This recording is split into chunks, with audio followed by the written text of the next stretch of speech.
좌우에 계신 분들과 함께 인사 나누시겠습니다. 샬롬. 잠깐 기도하시겠습니다. 아버지 하나님 감사합니다. 오늘도 주 안에 있게 하여 주시고 더욱더 주께 가까이 나오라고 저희들을 불러주시니 감사합니다. 험한 세상에 살면서도 주 안에 있는 자에게 평강을 더하여 주시고 주 안에 있는 자에게 세상이 줄 수 없는 기쁨을 허락하여 주시옵소서. 수가성 생명찾기 축제를 허락하여 주시고 우리 각 가정에 주님께서 찾으시고 주님께서 부르시는 영혼이 있다고 말씀하시오니 오늘 주신 말씀을 통하여 하나님의 뜻을 깨달아 이제 우리 모두가 작정하며 기도하며 나아갈 수 있도록 주여 도와 주시옵소서. 함께 하실 줄 믿사오고 예수님의 이름으로 기도하옵나이다. 아멘. 할렐루야. 제가 예전에 한 번은 그 지하수 파는 것에 대한 글을 읽은 적이 있습니다. 저희 교회에도 지하수 파시는 분이 계시는데 보통 지하수를 파게 되면 얕게는 한 50에서 60m 정도 파면 물이 터져 나오고요, 깊게는 한 100m에서 150m 이상을 파야 그 깊이에서 물이 터져 나온다는 거예요. 그런데 중요한 것은 땅만 판다고 무조건 지하수가 터져 나오는 게 아니라 그러더라고요. 어떤 경우에는 중간에 파다가 이곳이 아닌가 보다 하면서 포기할 때가 있다는 거예요. 물이 나오지 않아서 혹은 여러 가지 장애가 있어서 포기할 때가 있다는 겁니다. 그런데 어떤 분은 파기만 하면 100%, 다른 사람은 100%가 안 되는데 그분은 파기만 하면 100% 지하수가 터진다는 거예요. 그 비결이 뭘까 물어보니까 그분이 이렇게 말을 합니다. 다른 사람들은 어느 정도 땅을 파다가 자기가 계산한 곳에서 물이 나오지 않으면 포기하지만 저는 지하수가 터질 때까지 계속 땅을 팝니다. 그러니까 지하수가 100% 터져 나오는 비결이 뭐냐? 물이 터져 나올 때까지 계속해서 한 곳만 파들어 간다는 거예요. 사랑하는 여러분, 우리가 기도 응답받는 비결도 바로 여기에 있는 줄 믿습니다. 100% 기도 응답받는 비결이 뭐냐? 포기하지 않는 자세에 있다는 거예요.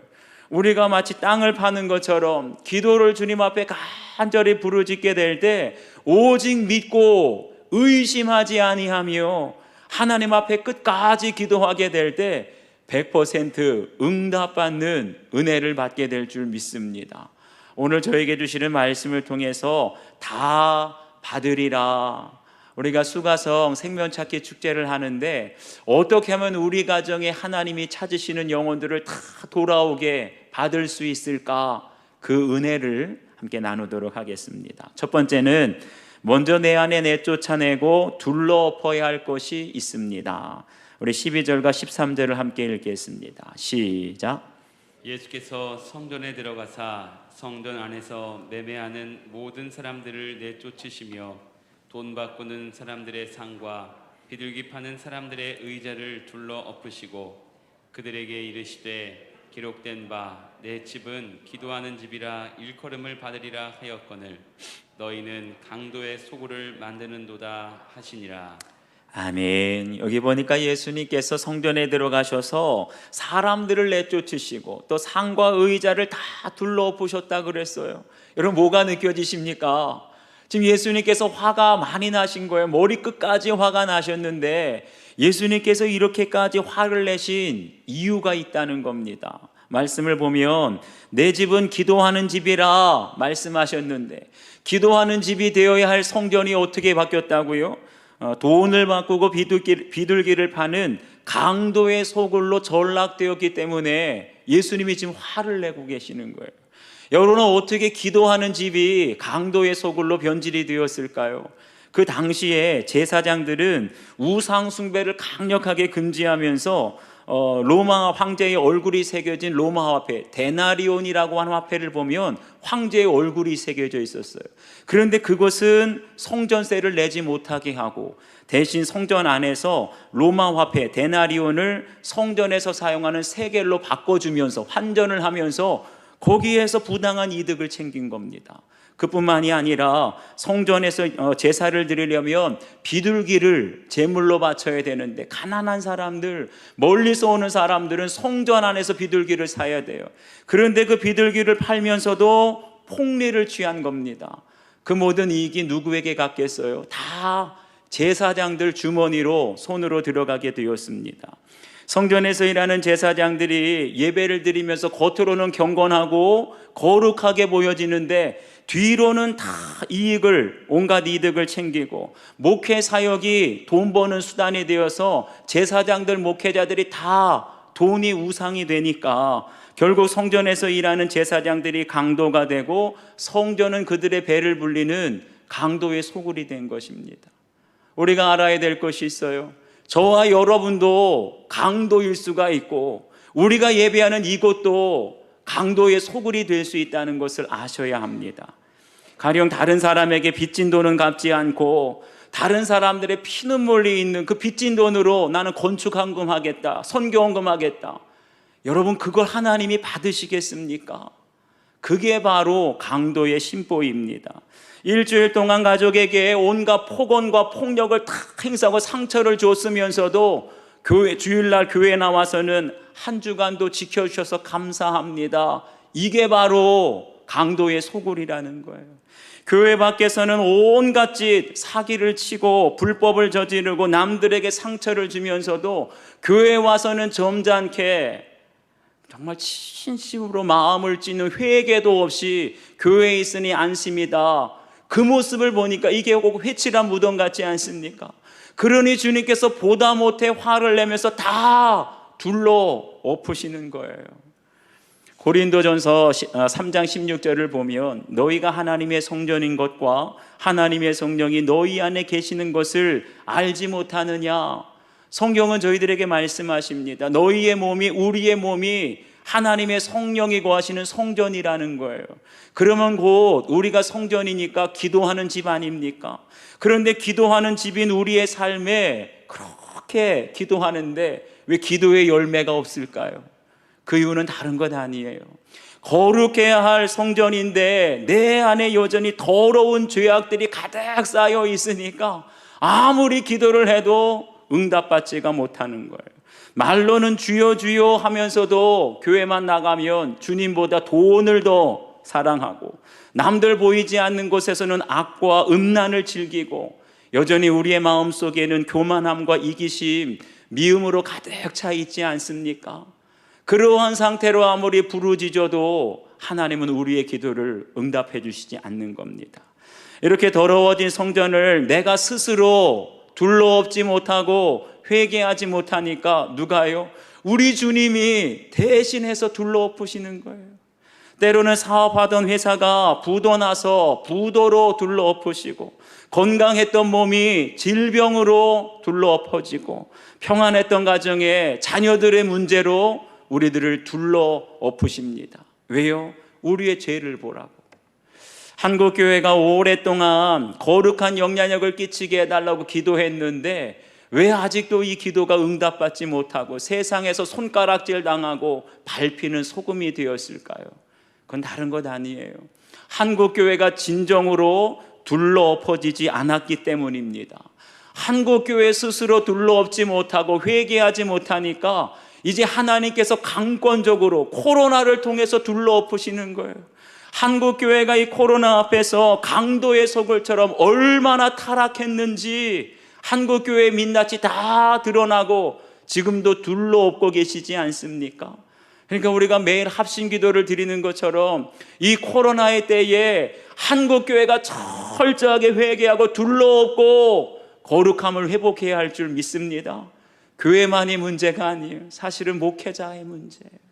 목회자들 안에 욕심이 많아서 교만해서 이기적이어서 이 모든 위기가 왔는데 이 코로나 때에 다른 사람을 탓할 것이 아니라 먼저 직분받은 우리가 철저하게 엎드리고 회개하며 둘러엎으며 거룩함을 회복해야 할 줄 믿습니다.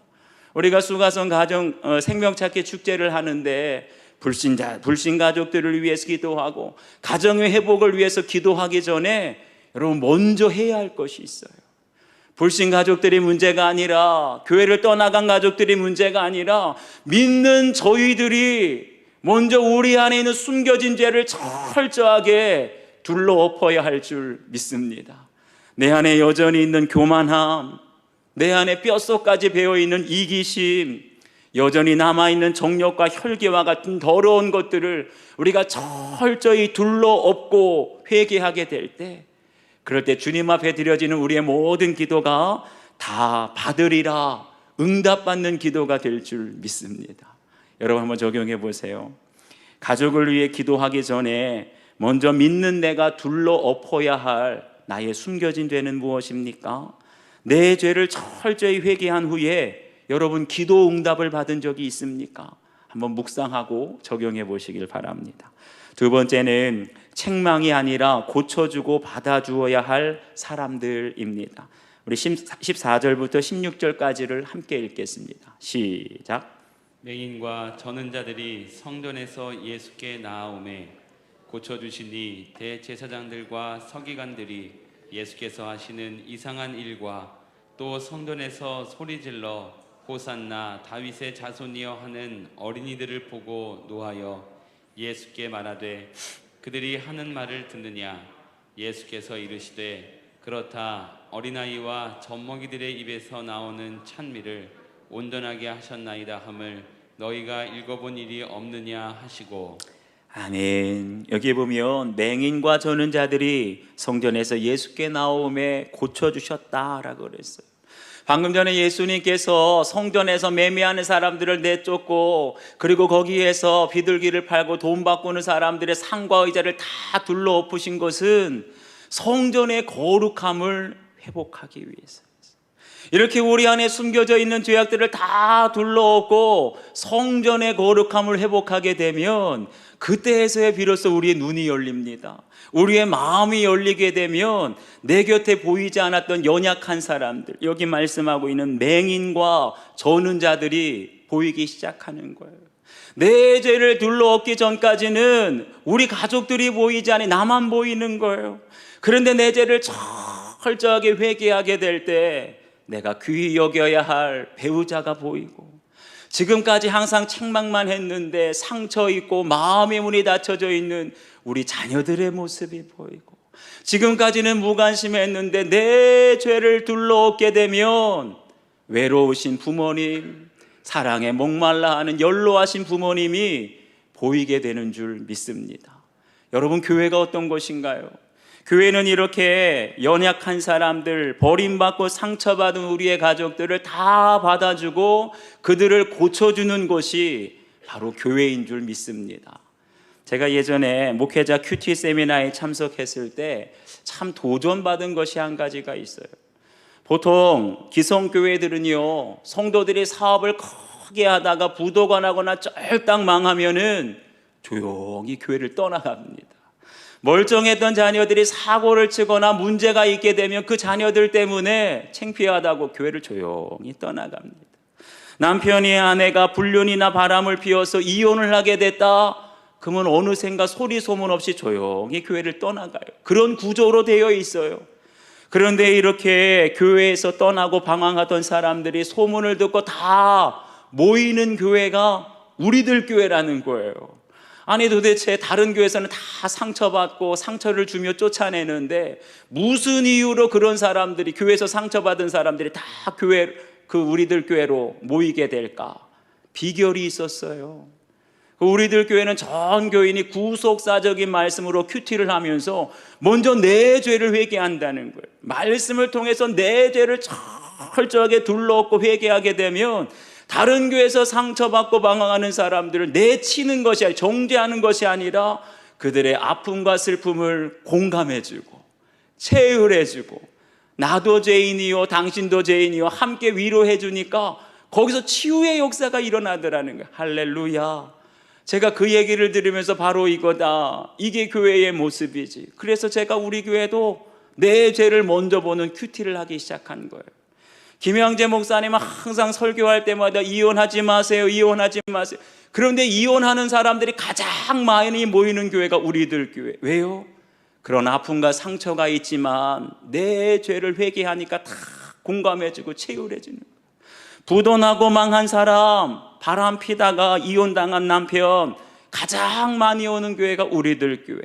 감옥에 갔다가 온 사람, 자살하려고 했던 사람들이 가장 많이 모이는 교회가 우리들 교회. 왜요? 내 죄를 둘러엎고 회개하게 되니까 그 사람들을 다 받아주는 거예요. 사랑하는 여러분, 우리가 이혼하고 집에서 쫓겨난 사람들을 받아주는 곳이 교회여야 하지 않겠습니까? 감옥에서 추록을 하고 사회 어디에서도 받아주지 않는 사람, 그 사람을 받아주는 것이 교회여야 할 줄 믿습니다. 여기에 나오는 맹인과 저는 자들, 이 사람들도 구원을 위해서 성전에 가고 싶었어요. 그런데 마음대로 성전에 올라갈 수가 없었습니다. 교회에 들어오고 싶지만 이런저런 주홍 글씨가 있어요. 꼬리표가 있어요. 저 사람 문제 있는 사람이래, 저 사람 사고 친 사람이래. 온갖 편견과 선입견 때문에 교회 안으로 들어오고 싶어도 들어오지 못하고, 이런 편견과 눈총 때문에 방황하고 헤매는 사람들이 지금도 교회 밖에 많이 있습니다. 사랑하는 여러분, 이제 우리 교회가 좀 더 문턱을 낮출 수 있기를 부탁드려요. 여러분들의 마음이 그런 연약한 사람들, 교회 밖에서 방황하는 사람들을 향해서 좀 더 활짝 열릴 수 있기를 축복합니다. 지금까지는 눈길 한번 주지 않고 말 걸 생각도 안 하고 상종할 생각도 안 했던 그런 연약한 사람들, 소외된 지체들과 가족이 있다면 이제 손 내밀어 주시길 바라요. 그들에게 다가가 주시고 우리 교회가 그들을 다 받아줄 수 있게 되기를 주님의 이름으로 축복합니다. 그런데 여러분 보세요. 아무리 교회에서 예배를 잘 드리고 직분을 받았어도 내 죄를 보지 못하고 큐티하지 않는 사람들은 어떻게 되느냐? 대제사장들과 서기관들이 예수께서 하시는 이상한 일과 또 성전에서 소리질러 호산나 다윗의 자손이여 하는 어린이들을 보고 노하였다. 보세요. 예수님께서는 성전을 거룩하게 회복하기 위해서 모든 부정한 것들을 둘러엎으시고 맹인들과 저는 자들을 고쳐주시는데, 그 모습 보고 대제사장들이 뭐라 그랬다고요? 왜 성전에서 이상한 일을 하느냐? 비난했다는 거예요. 그러니까 대제사장과 서기관들처럼 겉으로는 예배 잘 드린다고 거룩한 척 경건한 척 하지만 속으로는 온갖 탐욕과 교만을 감춘 아주 겉과 속이 다른 사람들이죠. 이런 위선적인 사람들 눈에는 맹인과 저는 자들은 성전에 월신하지도 말아라, 당신들은 상종할 사람이 못 된다, 이렇게 판단하고 정죄한다는 거죠. 결국 내 죄를 보지 못하면 연약한 지체들의 아픔과 슬픔을 위로해주고 공감해주기는커녕 성전에서 왜 이상한 것을 하느냐 항상 정죄하고 그리고 판단할 수밖에 없다는 거예요. 저도 한때는 교회를 성장시키고 목회에 성공하는 것이 제 인생의 유일한 목표일 때가 있었습니다. 그때는 제 죄를 못 봤어요. 근데 겉으로는 여러분들 앞에서 경건한 척, 거룩한 목사인 척 하지만 제 안에는 온갖 악한 생각들과 교만한 생각들이 가득했었습니다. 그럴 때 제가 가장 부러워했던, 닮고 싶었던 대형 교회 목사님들이 있었는데, 그런 목사님들의 교회를 보니까 유력한 사람들이 많이 있더라고요. 막 법조인, 판사, 검사, 변호사도 많고, 정치인, 막 국회의원, 도의원, 시의원, 사업가도 많아요. 회장, 사장, 대그룹, 중역들, 그리고 또 의료인, 뭐 병원장, 의대 교수, 의사, 간호사. 그걸 보면서 저도 속으로 생각하기를, 아하, 교회가 성장하려면, 성공적인 목회를 하려면 사회적으로 지위도 있고 좀 재산도 있고 많이 배운 사람들, 그런 사람들과 가까이 하고 어울려야 되는구나, 그 생각할 때가 있었어요. 그러니까 주변에 힘없고 가진 것 없고 배운 것 없고 소외되고 약한 사람들은 멀리하고, 있는 사람들, 배운 사람들, 유력한 사람들만 자꾸만 보이기 시작하는 거예요.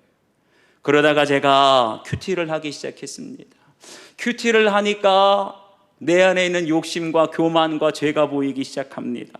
그러다가 예수 동행일기를 쓰면서 제 목회의 목표가 더 이상 교회를 성장시키는 것이 아니라 주님과 동행하는 삶이라는 것을 깨닫게 해주셨어요.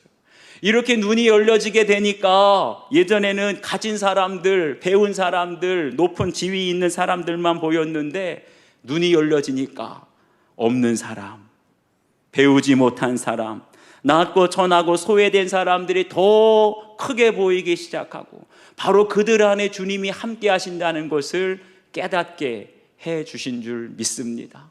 사랑하는 여러분, 이번 수가성 생명찾기 축제에 바로 이러한 가족들, 상처받은 가족들, 마음의 문이 닫힌 가족들, 소외된 가족들을 여러분 작정하시고 초대해 주시기를 부탁드립니다. 그러기 위해서는 먼저 내 죄를 보고 철저하게 둘러엎어야 돼요. 내가 철저하게 회개하게 될 때, 그럴 때 귀하게 여겨야 할 우리의 남편, 배우자가 보이게 될 것이고, 상처받고 아픔이 있는 우리 자녀들이 체휼이 될 것이고, 우리 부모님의 외로움이 보이게 될 것입니다. 바로 그들을 작정하시고 끝까지 기도로 초청하시기를 주 이름으로 축원합니다. 한번 적용해 보시길 바라요. 수가성 생명찾기 축제를 위해서 내가 바라보아야 할 연약한 가족은 누구입니까? 나는 연약한 지체, 연약한 가족을 보면 지적하고 책망합니까? 아니면 도와주고 그들을 다 받아줍니까? 한번 적용해 보세요. 마지막 세 번째는 산이 옮겨지는 믿음의 기도입니다. 우리 18절과 19절을 함께 읽겠습니다. 시작. 이른 아침에 성으로 들어오실 때에 시장하신지라 길가에서 한 무화과 나무를 보시고 그리로 가사 잎사귀 밖에 아무것도 찾지 못하시고 나무에게 이르시되 이제부터 영원토록 내가 열매를 맺지 못하리라 하시니 무화과 나무가 곧 마른지라. 아멘. 여기 보면 예수님께서 지금 아침 일찍 출발하셔서 시장하셨다 그랬어요. 그런데 마침 길가에 무화과 나무가 있는 것을 보시고 열매를 얻으려고 갔는데 어떻게 돼요? 아무것도 찾지 못하셨다.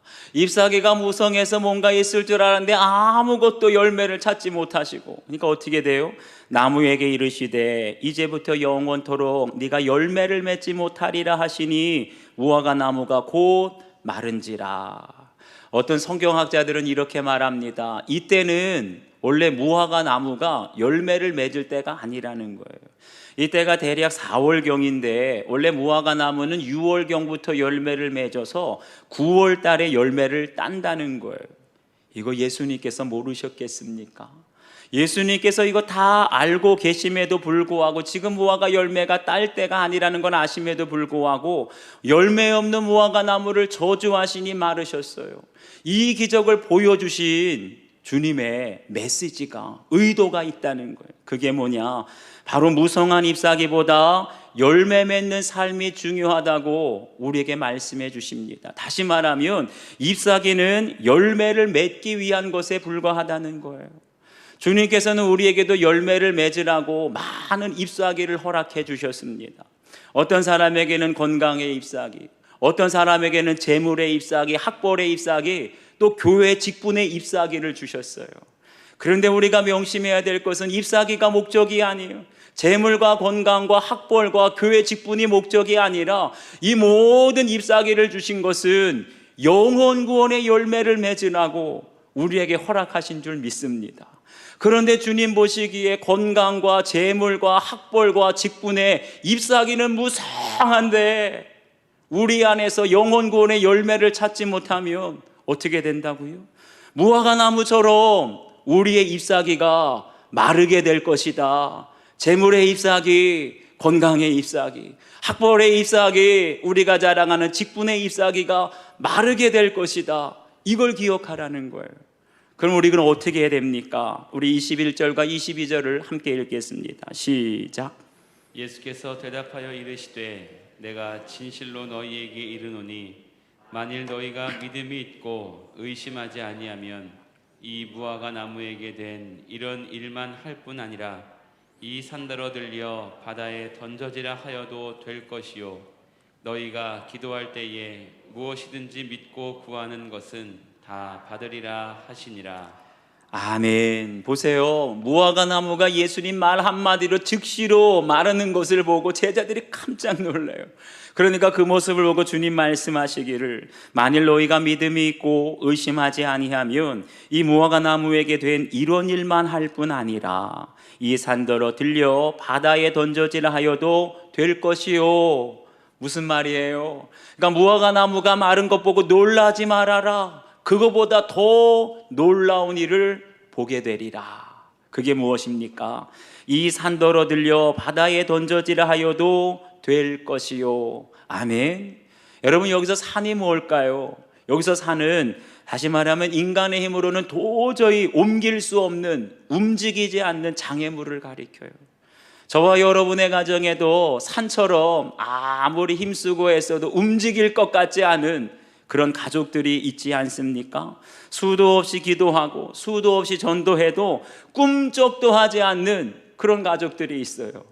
예를 들면 게임에 빠져있는 우리의 자녀들, 꿈쩍하지 않아요. 자기 방에 갇혀서 도저히 나오지 않는 자녀들, 회사 일과 사업에만 몰두하고 영혼 구원에는 관심도 없고 돈밖에 모르는 남편, 그리고 교회나 혹은 믿는 사람들에게 상처를 받아서 나는 절대 교회는 안 나간다, 전도하지 말아라 선전포고하는 우리의 친정, 또 시댁, 형제들, 이 사람들이 다 산과 같은 사람들 아닙니까? 그러니까 나도 모르게 아이고 다른 사람들은 다 교회 나와도 우리 가족, 형제들, 자녀들은 절대 나오지 않을 거야, 포기하지는 않았습니까? 그런데 보세요. 이번 수가성 생명찾기 축제에 오늘 주님께서 저와 여러분들에게 주시는 말씀이 있어요. 도저히 움직일 것 같지 않은 산처럼 보이는 우리의 가족들이 옮겨지리라. 아멘. 들려지리라. 주님께서 말씀하시는 거예요. 이게 어떻게 가능하냐? 너희가 기도할 때에 무엇이든지 믿고 구하는 것은 다 받으리라. 아멘이십니까? 여러분, 100% 응답받는 기도의 비결은 나에게 있는 게 아니에요. 내가 뭐 열심히 금식한다고, 내가 열심히 새벽 기도한다고, 하루에 몇 시간씩 기도한다고 내 열심으로 응답받는 것이 아니라 100% 응답받는 기도의 비결은 오직 주님께 있는 줄 믿습니다. 내 열심으로 우리 가족들이 나오는 게 아니에요. 다만 나는 주님의 말씀, 믿고 구하는 것은 다 받으리라, 이 말씀을 믿고 의심하지 않고 날마다 말씀대로 순종하게 되면 내가 아니에요, 내 열심이 아니라 주님께서 산과 같은 도저히 움직이지 않을 것 같은 우리 가족들을 교회로 옮겨주시고 주님 앞으로 옮겨주실 줄 믿습니다. 불륜을 저지른 어머니와 새아버지를 미워하던 죄를 회개하고 난 뒤에 두 분 모두 세례를 받게 되었다는 한 성도님의 큐티인 간증입니다.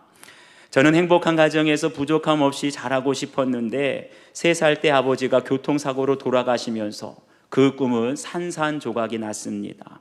그러다가 제가 중2 때 어머니는 돈 많고 도박을 즐기던 나이 많은 유부남과 바람이 나면서부터 그 아저씨는 처자식을 버리고 저희 집에서 함께 살았습니다. 서류상으로 아버지가 돌아가셨다고 나오기에 학교에서는 어머니와 남동생과 함께 셋이 산다고 말했지만 집에 오면 새아버지가 계셨습니다. 그러니 중고등학교 시절 이게 얼마나 창피하고 그리고 상처가 됐겠습니까? 청소년 시절 그런 환경에서 저는 분노와 우울이 가득하여 극단적인 생각을 했지만 남들에게 잘 자란다는 인정을 받으려고 겉으로만 밝게 웃고 마음속으로는 어머니와 새어머니를 끊임없이 미워했습니다. 이럴 때 병이 생겨요. 겉으로는 웃고 속으로는 미워하게 될 때.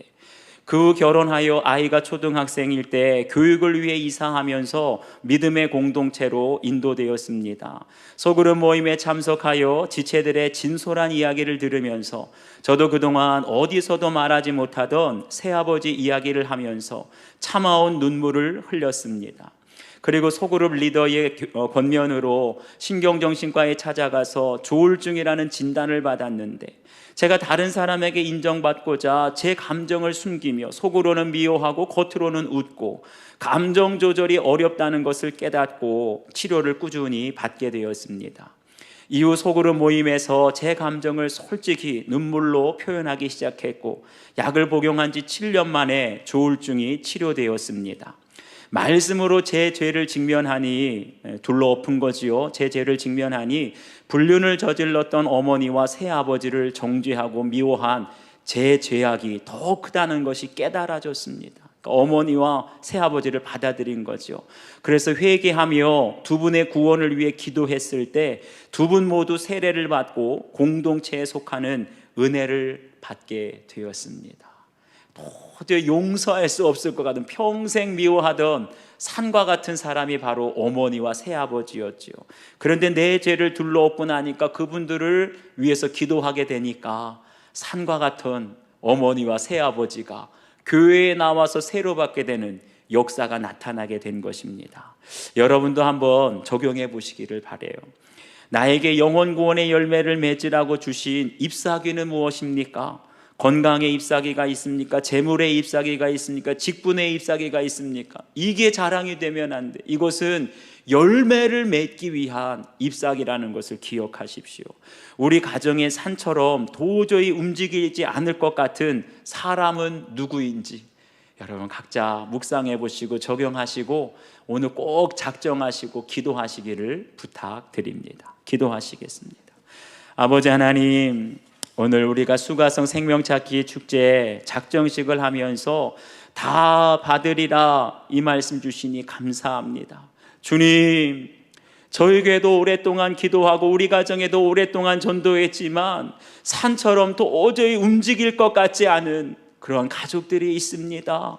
그런데 주님께서는 그 산이 들려지게 될 것이고 옮겨지게 될 것이라고 말씀해 주십니다. 의심하지 아니하고 그 가족을 위해서 기도할 때 먼저 내 안에 악하고 내 안에 음란하고 내 안에 부정한 모든 죄를 둘러엎는 회개의 역사가 있게 하여 주시옵소서. 불신 가족의 문제가 아니라 교회를 떠나간 가나안 성도가 문제가 아니라 믿는 저희들 안에 여전히 탐욕과 교만과 이기심과 정욕이 가득하여 그들이 실족하고 있습니다. 내 죄를 철저히 둘러엎고 거룩함을 회복하게 될 때 교회를 떠나 상처받은 가족들을 우리가 다 받아들이게 하여 주시고 그들의 아픔과 슬픔을 채울하며 기도하며 사랑으로 고쳐주게 될 때 아버지 하나님, 이번 수가성 생명찾기 축제에 산처럼 움직이지 않을 것과 옮겨지지 않을 것 같았던 우리의 가족들이 하나님의 역사로 옮겨지고 주님 앞에 나오는 역사가 있게 하여 주시옵소서. 감사드리며 예수님의 이름으로 기도하옵나이다. 아멘.